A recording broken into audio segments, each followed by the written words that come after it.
प्यारे बच्चों।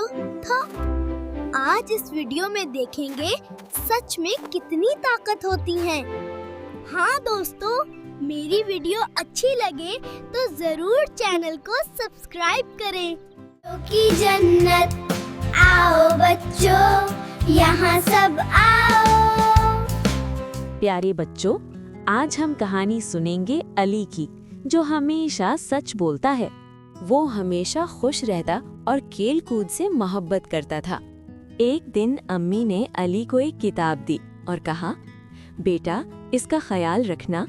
अली ने किताब ले ली, लेकिन खेल खेल में वो सब कुछ भूल गया। अचानक किताब उसके हाथ से नीचे गिर गई और उसका एक सफ़ा फट गया। अली घबरा गया। उसका दिल जोर जोर से धड़कने लगा। अली ने सोचा अब क्या करे।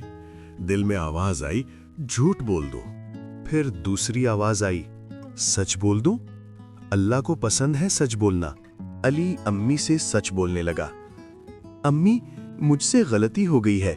मैंने किताब गिरा दी थी और वो फट गई।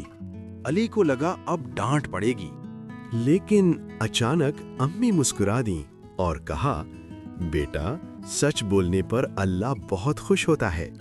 मुझे तुम पर फख्र है अली। अम्मी ने अली को नई किताब दी। अली खुश हो गया। अली ने महसूस किया, सच बोलने से दिल को सुकून मिलता है। बेटा अल्लाह आपकी हिफाजत करे। उस्ताद के सवाल पर अली ने सच सच बता दिया। अली का जवाब सुनकर उस्ताद बहुत खुश होते हैं। एक दोस्त ने पूछा, क्या तुम डरे नहीं थे? अली मुस्कुराकर बोला, सच बोलने से डर खुद ही खत्म हो जाता है। दोस्त ने मुस्कुराकर कहा, आज से मैं सच बोलूंगा। सब बच्चों ने इरादा किया वो हमेशा सच बोलेंगे, सच का साथ देंगे। अली घर आता है। अम्मी अली का इस्तकबाल करती हैं। अम्मी अली से सवाल पूछती हैं। अली सच बता देता है। अम्मी दुआ देती हैं, अल्लाह तुमको हमेशा सच्चा रखे। अब्बू भी अली की तारीफ करते हैं और शाबाश देते हैं।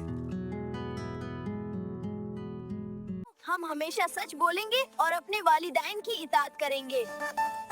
बच्चों, अगर आपको मेरी वीडियो पसंद आई है तो बरह करम उर्दू ज़बान में एक खूबसूरत तबसरा करें।